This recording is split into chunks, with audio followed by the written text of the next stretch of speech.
apartado, FPU es Formación del profesorado de la universidad, cuyos directores fueron los profesores Luis Sánchez e Ivana Palovi.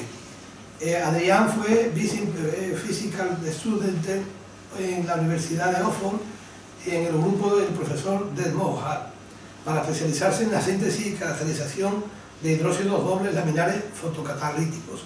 Ha participado en varias actividades de divulgación científica y ha sido galardonado con numerosos premios tanto de investigación como de divulgación. Por ejemplo, mejor tesis doctoral en fotoquímica, el Premio Nacional al Mejor Artículo Científico publicado por un joven investigador en su área, Premio de Investigación Jacobo Cárdenas Torre, entre otros. Aquí no ponemos el nuestro porque es nuestro, lo pondrá en otro momento que lo diga. Tras el doctorado fue postdoc Margarita Salas en la Universidad de Lisboa, Portugal. Por eso no pudimos pescarlo, estaba en Portugal. En el grupo del profesor Alexander Krylov y en el Instituto de Tecnología Química de Valencia, en el grupo del profesor Hermenegildo García. Actualmente es postdoc junior, investigador en la Fundación para la Ciencia y la Tecnología en la Universidad de Lisboa. Sus intereses científicos abarcan la síntesis de hidróxidos dobles, laminares avanzados y su aplicación en procesos energéticos y de remediación ambiental. Como veis, es demasiado joven, es demasiado joven, pero ya veis que tiene un currículum y sobre todo un reconocimiento de su capacidad investigadora muy elevado, lo cual lo hace muy significado para que hoy nos dé la charla con la que nos va a realizar. Adrián, pues, bueno, muchas gracias por la presentación. Comienzo para echarme unas palabras. Bueno, en primer lugar, antes de nada, ¿se me oye bien? ¿Sí? Sí. Agradecer al Colegio de Químicos del Sur, a la Asociación de Químicos de Andalucía, lo primero por haberme permitido esa flexibilidad horaria, ¿no? Y del día para hacer esta presentación, porque como he estado fuera y trabajando en diferentes ciudades con el tema de mudanza y la adaptación a las nuevas líneas de investigación era más difícil. Entonces eso es lo primero. Y lo segundo, gracias por el premio y por permitirme dar esta charla, la que voy a intentar explicar un poco sobre mi tesis doctoral que se titula Nuevos materiales inorgánicos funcionales para la prevención de la contaminación en el patrimonio y hábitat urbano. Vamos a ver un poco de qué es el hábitat y el patrimonio urbano. Como sabemos, cada vez somos más personas las que vivimos en las ciudades y eso hace crear un impacto medioambiental en el patrimonio y hábitat urbano. En concreto, no solo en el patrimonio, es decir, en el tema acerca de los edificios, la arquitectura que nos rodea, sea antigua o moderna, sino también, voy a poner esto,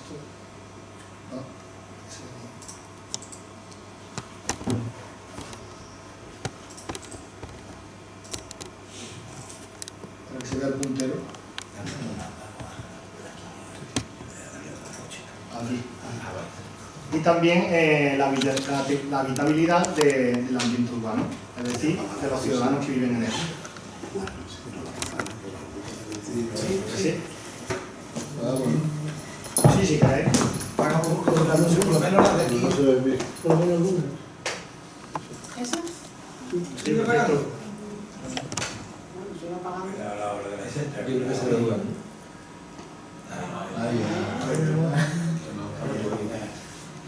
Tengo que tener en casa.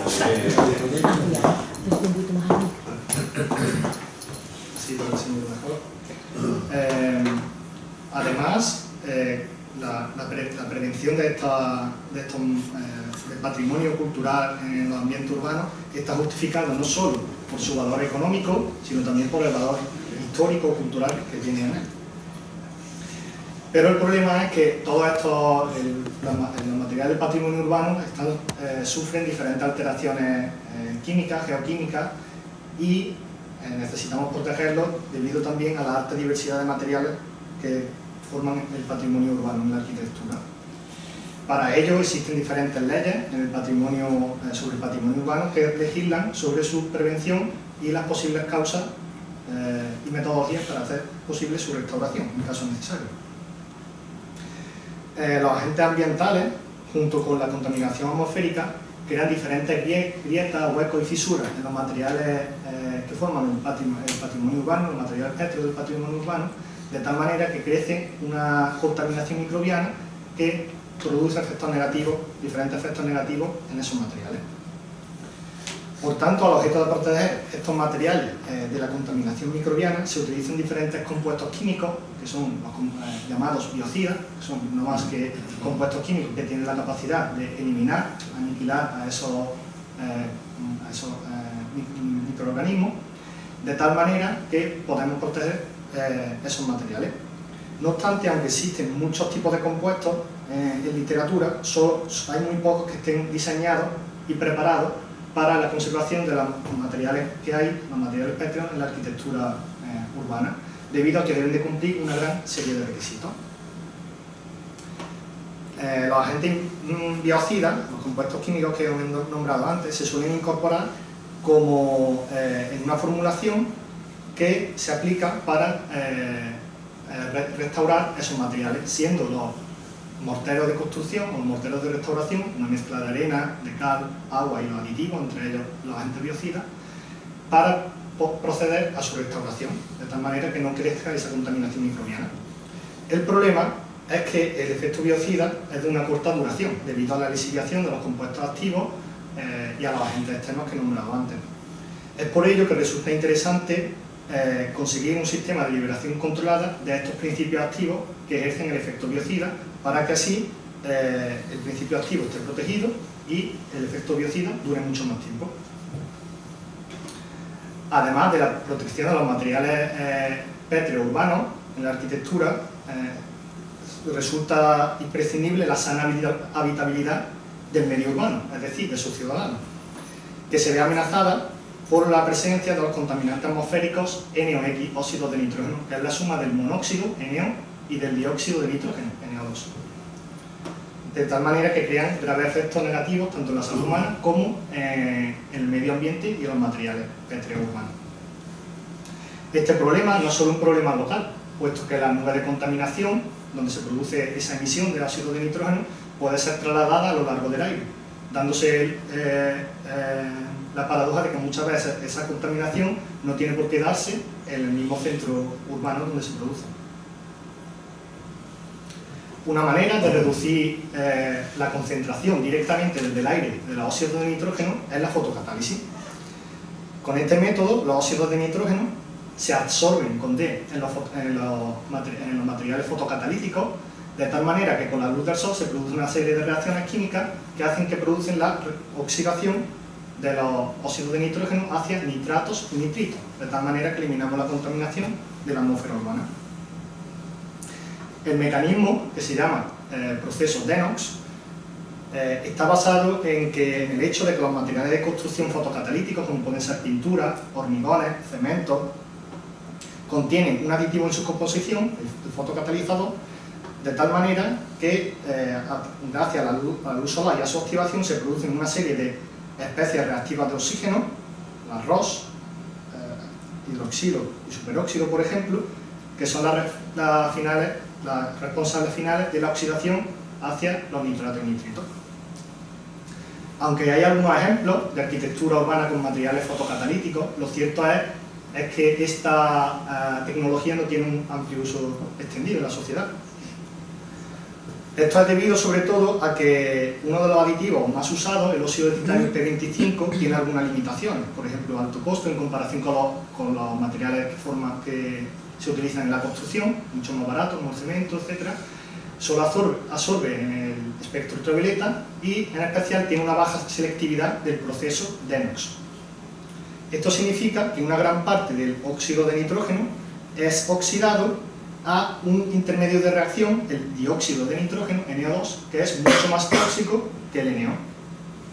En cambio, en un fotocatalizador que fuera selectivo, nos encontramos en que ese proceso de oxidación se completa llegando hasta el producto final, la mineralización del óxido de nitrógeno, que son nitrato y nitrito. Por tanto, la comunidad científica busca fotocatalizadores DENOX alternativos de alto rendimiento, que sean selectivos y, por supuesto, bajo coste, ya que se van a aplicar en la arquitectura urbana. A continuación voy a pasar a comentar los resultados de cuatro capítulos principales de la tesis, que son los 4 artículos científicos publicados como primer autor. Comienzo con el capítulo 3.1, que es el primero, En este capítulo lo que hemos empleado son arcillas como soportes de los biocidas, por su ventaja en términos de versatilidad, de bajo coste y de sostenibilidad.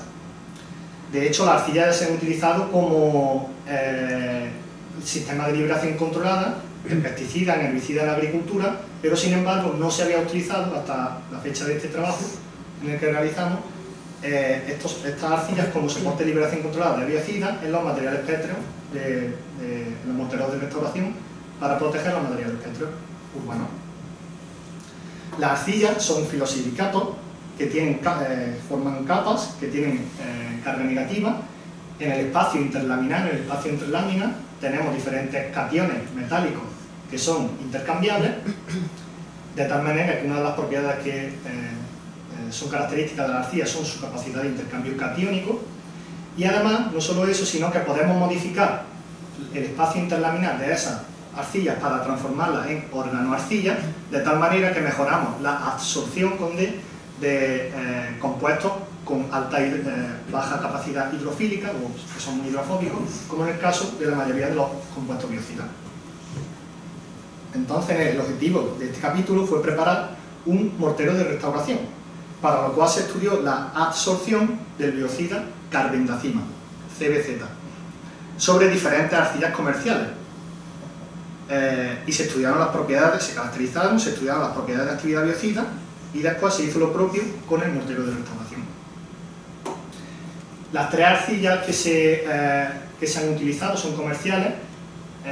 Una es una arcilla convencional sin modificar el espacio interlaminar, con lo cual tenemos sodio y calcio que son altamente intercambiables. Dos organoarcillas comerciales que tienen diferentes sales de amonio cuaternario en el espacio interlaminar, y como biocida se utilizó la carbendazima, que es un fungicida de amplio espectro que se utiliza en la agricultura y que es de bajo coste, puntos por lo que fue seleccionado para este trabajo. Los complejos de absorción fueron preparados de forma muy sencilla. Básicamente se mezcla el soporte, la arcilla en cuestión, con una disolución de la carbendazima, del biocida, de tal manera que se centrifuga y esos complejos de absorción resultantes se caracterizaron, se realizaron los ensayos de actividad biocida, fungicida, herbicida, se caracterizó o se determinó la concentración de carbendazima absorbida en esos soportes, y se preparó un mortero de restauración que además se le hicieron ensayos de lixiviación estandarizadas para comprobar si ese efecto biocida se mantenía a lo largo del tiempo. En la siguiente tabla se muestran las condiciones empleadas en los estudios de absorción y la cantidad absorbida de biocida de carbendazima en cada uno de ellos.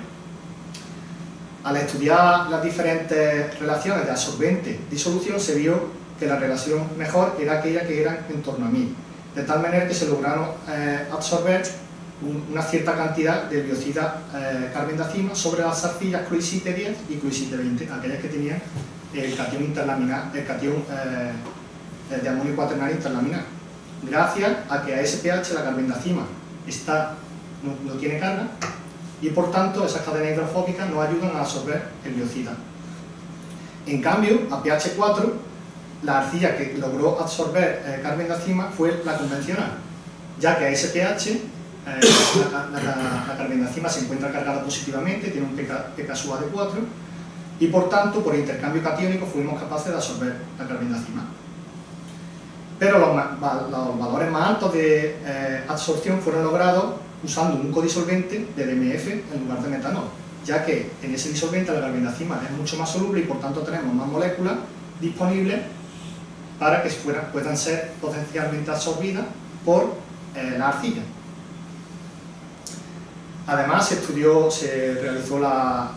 se midió la superficie específica, BERT, para determinar, y se determinó que tuvieron una superficie específica relativamente baja, característica de la arcilla, puesto que este parámetro no es importante en estos compuestos para absorber la carbendazima, ya que se absorbía o por intercambio catiónico o por fuerza hidrofóbica. En la siguiente diapositiva se representan los difractogramas de rayos X del biocida en cuestión, carbendazima, del soporte y de su complejos de absorción correspondientes. Como se puede ver, las arcillas presentaron estructura típica de compuestos laminares caracterizadas por su espacio interlaminar 001, que ese plano hace referencia a la distancia del espacio interlaminar más el grosor de la lámina. Como vemos, el valor inicial que teníamos en los absorbentes fue modificado tras la absorción de el proceso de absorción de la carbendazima, lo que significaba que estábamos incluyendo la carbendazima o gran parte de la carbendazima en el espacio interlaminar de estos soportes, que es lo que nos interesaba. Lo más destacable del espectro infrarrojo es que los complejos de absorción mostraron nuevas señales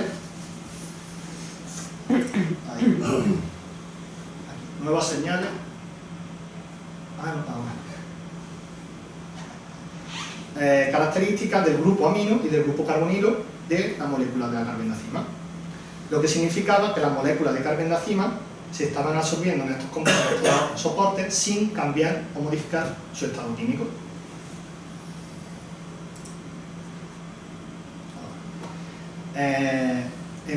Gracias al análisis se estudió el análisis termogravimétrico de todos los compuestos estudiados, sintetizados. En el caso de la arcilla convencional, la primera pérdida de peso se debe a la cantidad de agua fisisorbida que tienen estas moléculas, mientras que la deshidroxilación no fue visible, puesto que tiene lugar a temperatura mucho más alta. En el caso de las organoarcillas, la CL10 y la CL20, pudimos ver que mostraban una pérdida de peso característica de la descomposición de la sal de amonio cuaternario que tienen en la interlámina. Y en los complejos de absorción se pudo observar que la carbendazima se empezaba a descomponer más lento, lo que significaba que estamos absorbiendo la carbendazima a nivel molecular, puesto que hace falta menos energía para destruir o descomponer las moléculas de carbendazima que están bien dispersas en comparación con la glucosa. Y además, la carbendazima se descomponía más lento en el caso de los complejos de absorción, lo que significaba que estamos absorbiendo la carbendazima en el espacio interlaminar, como ya habíamos visto por rayos X, debido a la interacción que tenemos con las cadenas alquílicas de esas amonios cuaternarios. Y ya pasando al ensayo biocida, se realizó primero un ensayo biocida preliminar para determinar si los soportes tal cual tenían ciertos efectos biocidas o no. Para poner en contexto, para las personas que no entiendan sobre estos ensayos, bueno, en el caso de en este caso lo que se hace es que se cultiva una cepa de un microorganismo, en este caso fue un hongo, sobre una placa de Petri. Si el compuesto inoculado, si el compuesto que hemos puesto sobre esa placa de Petri no tiene efecto biocida, pues por tanto el hongo o el microorganismo en cuestión va a crecer por toda la placa de Petri. En cambio, si el compuesto que hemos puesto en la placa de Petri tiene efecto biocida, lo que vamos a ver es que el hongo no crece el microorganismo en cuestión no crece por toda la superficie de la placa de Petri, sino que se crea lo que se llama un halo de inhibición. Cuanto más grande el halo de inhibición, más efecto biocida tiene en principio el compuesto.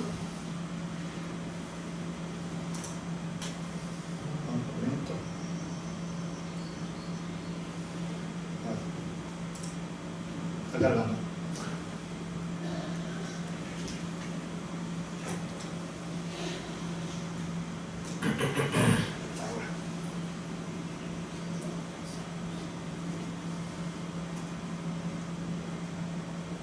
¿Qué parece? Se quedó el PowerPoint colgado.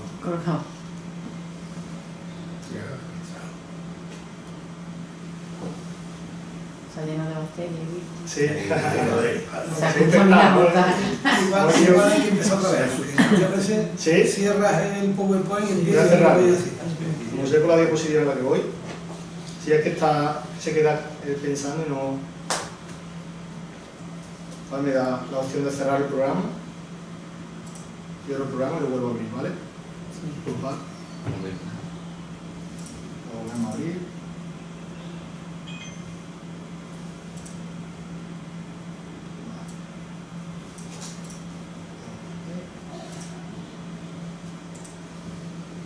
la misma. Sí, y ahora ponemos el puntero. Ahora sí, ¿no? Sí. Vale.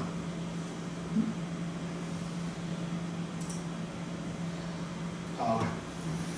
Se pudo observar que solo teníamos un efecto de inhibición en cloisite 10 que lo atribuimos a que esa especie de amonio cuaternario era más biodisponible o más lixiviable en comparación con la que teníamos en cloisite 20. Ahora. Después se realizaron ensayos de actividad fungicida a los complejos de absorción que tenían una baja cantidad de carbendazima absorbida, siendo el número que tenemos la cantidad absorbida de biocida, de carbendazima.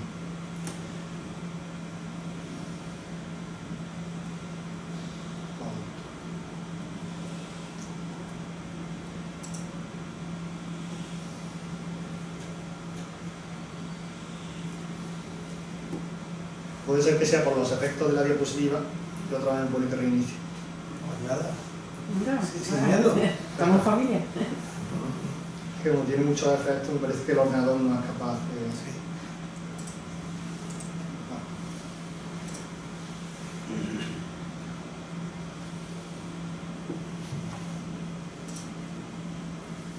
A ver si no pasa más. Vamos a cerrar esto.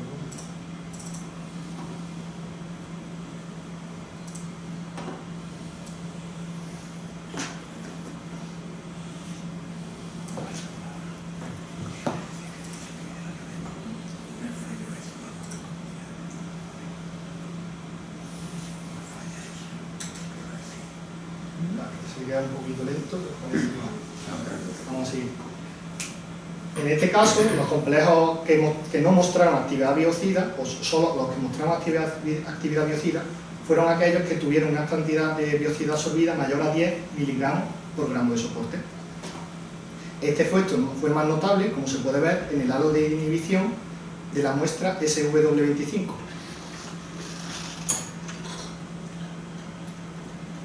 Vale. En esta diapositiva se muestran los resultados de los ensayos de actividad biocida, fungicida, pero para aquellos complejos de absorción que tenían una alta cantidad de biocida absorbida. Como se puede ver, el efecto de la carbendazima pura fue muy similar al efecto producido por el resto de los complejos de absorción. Incluso, aunque la cantidad de la carbendazima absorbida en estos complejos de absorción fue en torno a un 90% menor en comparación con la carbendazima pura, lo que nos quiere decir que tenemos a la carbendazima dispersa, muy bien dispersa a nivel molecular a lo largo de ese soporte. Las muestras anteriores fueron sometidas también a ensayos, pero ahora de actividad algicida, siendo la del complejo de cloisite 20 la que tuvo una mayor actividad algicida. Después se prepararon morteros de construcción, morteros de restauración, empleando ese aditivo que era el que mostraba mejor actividad fungicida y algicida. Pero hay que tener en cuenta que cuando se prepara un mortero de restauración o de construcción, debido a las propiedades álcalis que tiene el cemento, tiene un alto pH, lo cual puede dificultar el crecimiento de microorganismos y enmascarar el efecto biocida real que está haciendo nuestro aditivo.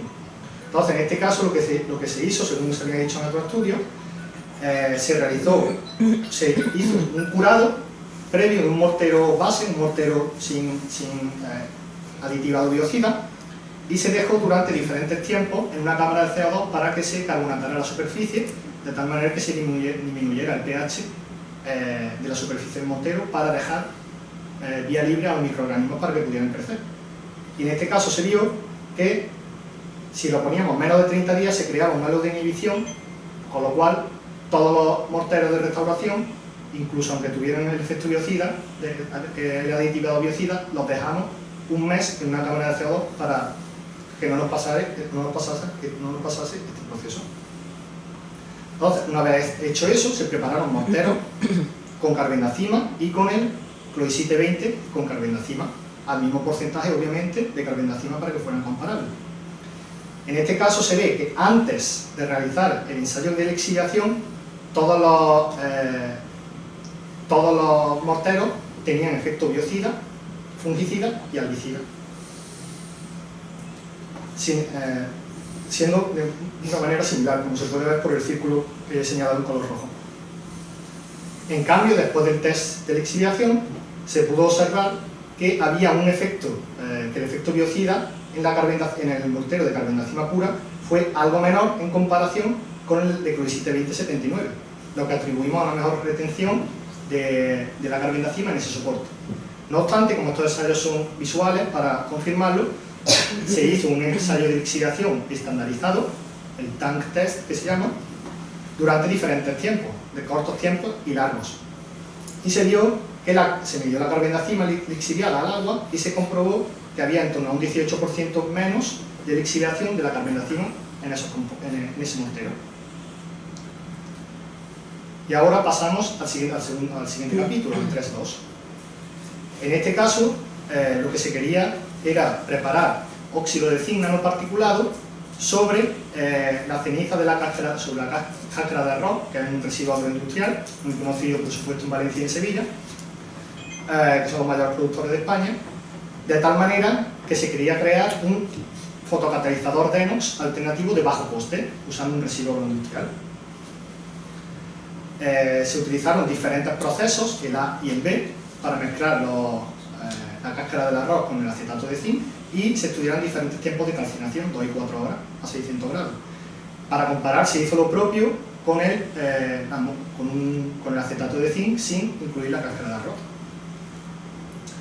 Se pudo observar en los difractogramas de rayos X que hubo una disminución del tamaño de dominio cristalino del óxido de zinc cuando en las muestras que tenían la ceniza de la cáscara del arroz, y además se vieron ciertos elementos en el análisis elemental que provenían de esa cáscara de arroz que había sido cultivada en el suelo.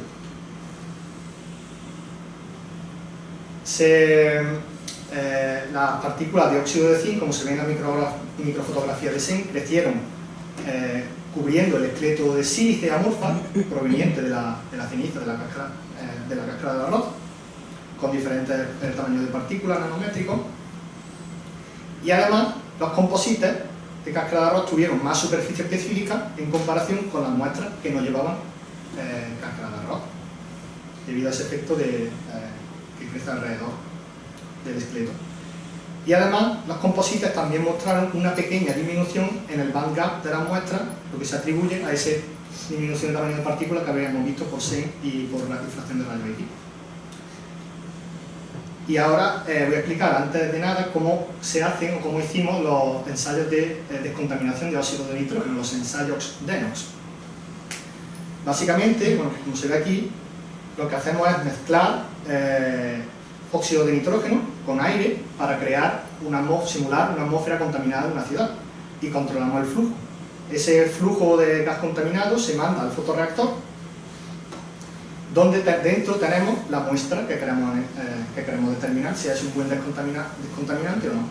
De tal manera que por la entrada tenemos la atmósfera contaminada, óxido de nitrógeno y aire, y a los gases los medimos directamente en un detector de quimiluminiscencia online. Un ejemplo de test fotocatalítico de inox es el siguiente. Durante los primeros 10 minutos se hace pasar un flujo constante de óxido de nitrógeno y aire a través del fotorreactor donde está la muestra, de tal manera, en oscuridad por supuesto, de tal manera que no hay reacción química alguna. Una vez que encendemos el simulador solar, si el fotocatalizador funciona, se produce una súbita disminución de los óxidos de nitrógeno, debido a que está teniendo lugar la generación de esas especies reactivas de oxígeno que están destruyendo, mineralizando o no a ese óxido de nitrógeno. Y cuando apagamos la luz, los gases, como es un flujo continuo, vuelven a recuperar su valor original. Pues bien, cuando desarrollamos los test fotocatalíticos sobre las diferentes muestras sintetizadas, pudimos ver que las muestras que contenían ceniza de cáscara de arroz se comportaron mejor, mucho mejor que la del óxido de zinc, que no tenía cáscara de arroz, y además con un rendimiento súper similar al óxido de titanio P25. Pero si nos ponemos atención en el eje de la Y, la ordenada, tened en cuenta que esto es una concentración de óxido de nitrógeno. Hay que ver qué pasa con el dióxido de nitrógeno. Y en ese caso, como el detector de quimiluminiscencia nos da ambos valores, pudimos observar que, como ya sabíamos, el óxido de titanio P25 emitía una gran cantidad de dióxido de nitrógeno, con lo cual esta muestra no sería adecuada para esta aplicación.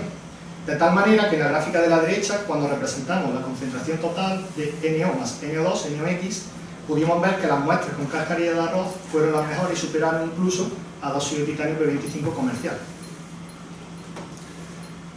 Esta mayor selectividad vista en las muestras con ceniza de cáscara de arroz se debe a que el óxido de zinc tiene de por sí una alta sensibilidad para absorber moléculas de NO2, de tal manera que las muestras que contenían ceniza de cáscara de arroz tuvieron el doble de absorción en comparación con las muestras que no tenían cáscara de arroz, lo que atribuimos a esa mayor dispersión de las nanopartículas de óxido de zinc.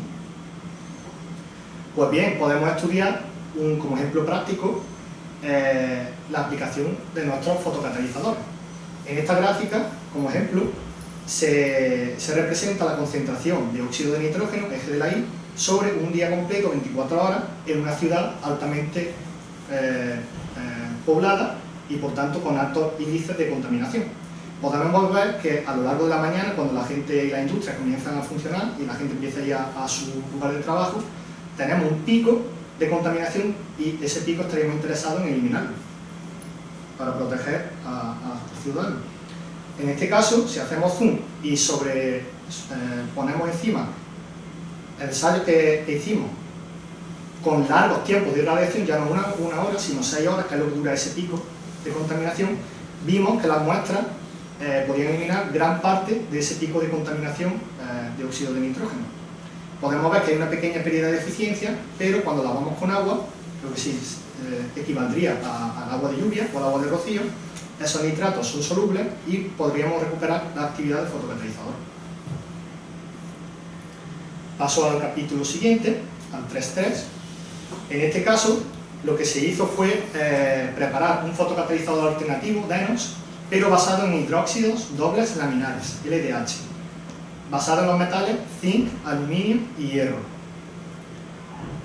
Los hidróxidos dobles laminares son antagonistas estructuralmente de la arcilla y en este caso tenemos láminas de hidróxidos metálicos que tienen carga positiva que podemos tunear sustituyendo esos metales bivalentes y trivalentes, y también podemos tunear el espacio entre láminas sustituyendo, utilizando otros aniones inorgánicos, incluso orgánicos. ¿Cómo se hizo la síntesis? La síntesis, pensando en un escalado industrial y pensando en el bajo coste, se hizo por un método simple de coprecipitación, característico para sintetizar estos materiales a temperatura ambiente y a presión atmosférica, simplemente mezclar dos disoluciones con una velocidad controlada. Y se controló también el contenido de hierro, se varió el contenido de hierro en los diferentes fotocatalizadores preparados. En los rayos X pudimos ver que a mayor contenido de hierro veíamos una disminución del tamaño de dominio cristalino, pero la muestra que se preparó con más contenido de hierro contuvo impureza y por tanto la descartamos para los posteriores estudios. Se pudo observar una disminución también de la cristalinidad que he dicho, en concreto del espaciado 003, que hace referencia al espacio interlaminar, y un aumento del parámetro A, que nos confirma que estamos sustituyendo parcialmente aluminio por hierro, como queríamos. Los datos de ICP y de análisis termogravimétrico confirmaron la composición de estos hidróxidos dobles laminares, y además vimos que a medida que aumentaba el contenido de hierro, aumentaba un poquito la superficie específica de estos fotocatalizadores, debido sobre todo, como se puede ver en la isoterma, y ahora confirmaremos en la microfotografía de SEN, por un mayor contenido de mesoporosidad. Efectivamente, cuando aumentó el contenido de hierro, las láminas pseudohexagonales fueron siendo cada vez un poco más amorfas, y además el apilamiento de esas láminas, como se ve en las dos figuras de abajo a la derecha, disminuía a medida que aumentamos el contenido de hierro, lo que nos confirma lo que habíamos dicho por difracción de rayos X. Introduciendo hierro 3, en la estructura de estos hidróxidos dobles laminares, podemos ver que tenemos una mejora en la absorción de luz visible, en el espectro ultravioleta, arriba, y abajo, en la representación de la transformada de Kugelkamp, pudimos ver que hay una disminución súbita, o grande, mejor dicho, del bandgap debido a esa mejor absorción del hierro por parte del hierro 3 que tenemos en la estructura de hidróxido doble laminar.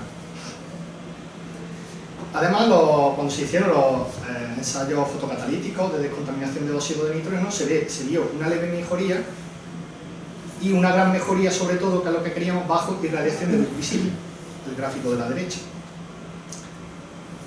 Como resultado de esta mejora de luz visible, las muestras tuvieron una eficiencia de NOx mejorada, siendo reusables, como se ve en el gráfico B, y además superando al óxido de titanio P25 comercial, que en el diagrama de barra está situado a la derecha. Se hicieron medidas de fotoluminiscencia y se vio que la muestra que no contenía hierro tenía una gran fotoluminiscencia típica de una elevada recombinación electrón-hueco. Cuando se introdujo hierro, se produjo una súbita disminución de la fotoluminiscencia de las muestras, en aquellas que tenían hierro, lo que nos dice que hay nuevos caminos, nuevas vías de desactivación de esa fotocarga generada y por tanto estaríamos mejorando la recombinación electrón-hueco. Usando la técnica de EPR y un spin trapping, pudimos ver que estas muestras con hierro generaban especies reactivas de oxígeno, en la izquierda el superóxido, en la derecha el hidroxilo, y además generaban con una, como se ve en el espectro, mayor intensidad en comparación con la muestra que no tenía hierro, lo que significaba que tienen mayor poder de generación de especies reactivas de oxígeno y por tanto mayor poder oxidante. Y finalmente, en este trabajo que desarrollé en la Universidad de Oxford, como explicó antes el señor decano en el grupo de profesores de Dermot Tulher,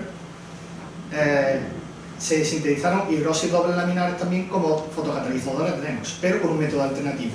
Resulta que las LDH o hidróxidos dobles laminares sintetizados por métodos tradicionales, como el que mostré antes de coprecipitación, tienen el problema de que provocan una intensa agregación de esas láminas, un intenso apilamiento, con lo cual, si queremos aplicarlo a nuestra aplicación de óxido de nitrógeno, estaríamos desperdiciando muchos sitios activos del sodio.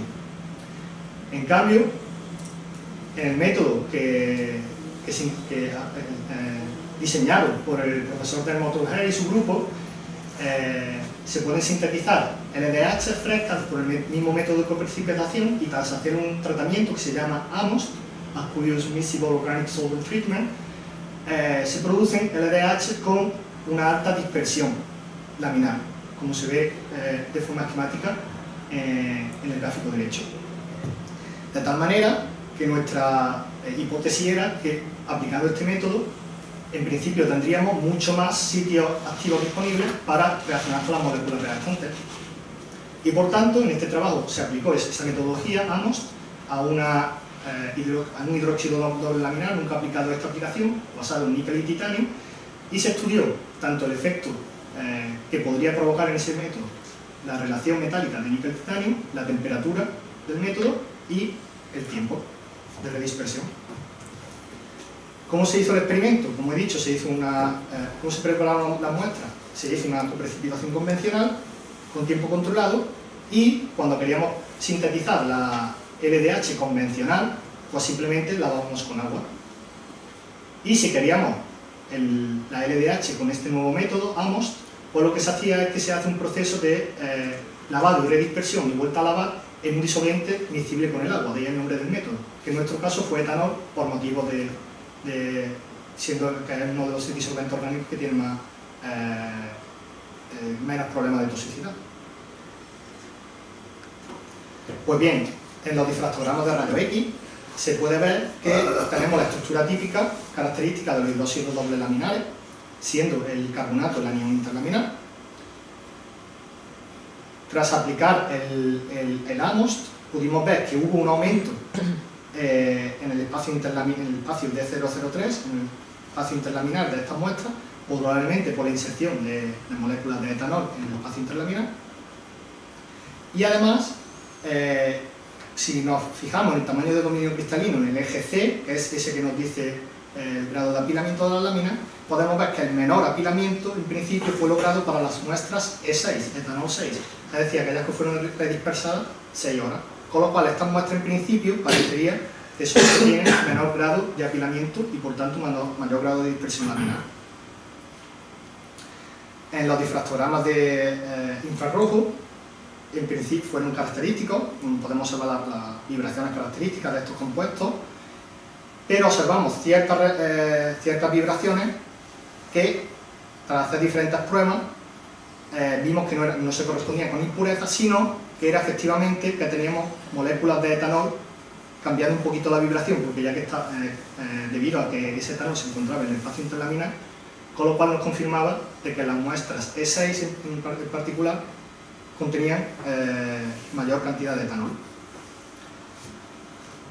Efectivamente, cuando miramos la fotografía de TEM, podemos observar que la muestra original, intensamente agregada, se va poco a poco delaminando a medida que aumentamos el tiempo de redispersión, siendo ese grado de dispersión parece que máximo en la muestra E6, aquella que estaba 6 horas, como habíamos visto por difracción de rayos X.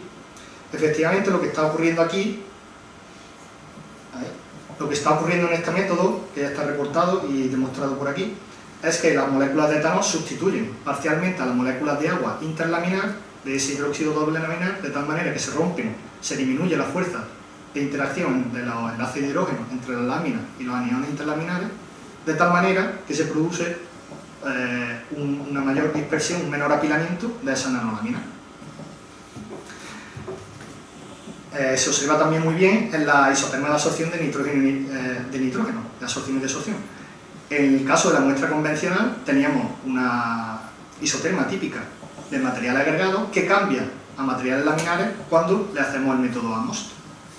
Todo esto hace que si representamos los diferentes tiempos de redispersión, en la muestra E6, la que está señalada en verde con el círculo, pudimos ver un gran aumento de la superficie específica y del volumen de poro. Usando ICP y técnicas de análisis termogramétrico, pudimos observar, aquí atrás, pudimos comprobar la composición y efectivamente cuantificar por ATG masas de que las muestras E6 son las que tenían mayor contenido de etanol, como hemos visto por infrarrojo en principio en la interlámina.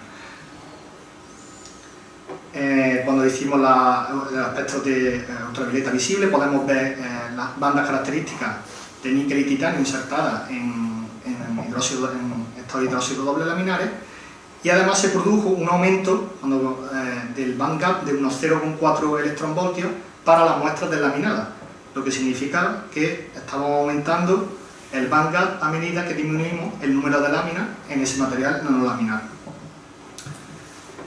Las curvas de descontaminación de ENOX fueron típicas,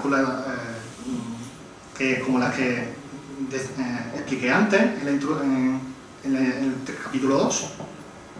Y efectivamente las muestras, la E6 en concreto, superaron a la muestra convencional y superaron también al óxido de titanio P25 comercial, señalado en negro en el diagrama de barras. Estas muestras, además, fueron reciclables. En el gráfico de la izquierda tenemos la concentración de NO, arriba tenemos a la muestra E6, abajo tenemos el óxido de titanio P25, y podemos ver cómo la muestra E6 mantuvo en torno a un 58% su actividad fotocatalítica, sin apenas signo de desactivación en comparación con el óxido de titanio P25. En los gráficos de la derecha representamos el NO2 y volvemos a tener el mismo problema en el caso del óxido de titanio P25, de que ese óxido de nitrógeno estaba siendo oxidado no a nitrato y nitrito, sino a dióxido de nitrógeno. Para conseguir una profundidad de conocimiento en el mecanismo se realizaron experimentos de fotoluminiscencia en tiempo resuelto. De modo resumido podemos decir que cuanto más largo es este decaimiento, más tiempo están activas las fotocargas, o esas especies activas, por tanto más tiempo tenemos para que reaccionen con la molécula, en este caso de oxígeno y agua, para generar arroz. Y pudimos ver que la muestra E6 tuvo un tiempo de vida mayor, lo cual es bueno para la fotocatálisis y justificaría también la mejora fotocatalítica observada. Y además, cuando hicimos los ensayos de EPR, spin trapping EPR, pudimos observar que en el gráfico B teníamos mucha más intensidad, o más intensidad en el caso del espectro azul, que es de la muestra E6, es decir, que generaba mucho más superóxido, pero en cambio aquí pasaba que en el caso del hidroxilo, gráfico C, teníamos un poquito menos de intensidad, lo que atribuimos a que esas muestras, como hemos dicho, tenían mucho etanol, y ese etanol, que está reportado, reaccionan con ese DMPO para generar el gráfico B que tenemos a la izquierda, es decir, para generar el DMPO, el adducto DMPO superóxido, es decir, que teníamos una mezcla de ambos. Y finalmente, usando la técnica de drift, pudimos observar que en oscuridad, gráfico A, si comparamos la muestra convencional con la muestra E6, pudimos observar que había muchas más señales que se correspondían a la desproporción del óxido de nitrógeno cuando reacciona con los hidroxilos que tiene el hidróxido doble laminar, para después dar nitrato y nitrito, que son las señales que estamos viendo. Como se ve, esas señales son más numerosas y más intensas en la muestra E6 por ese mayor grado de dispersión laminar, es decir, ese mayor grado de dispersión de hidroxilo de la estructura, el LDH.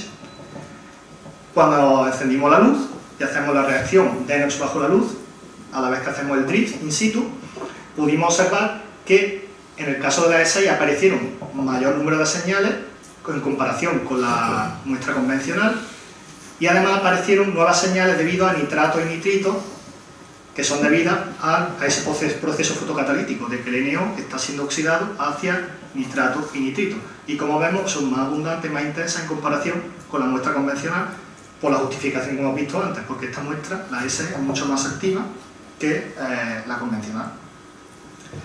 Y ya termino.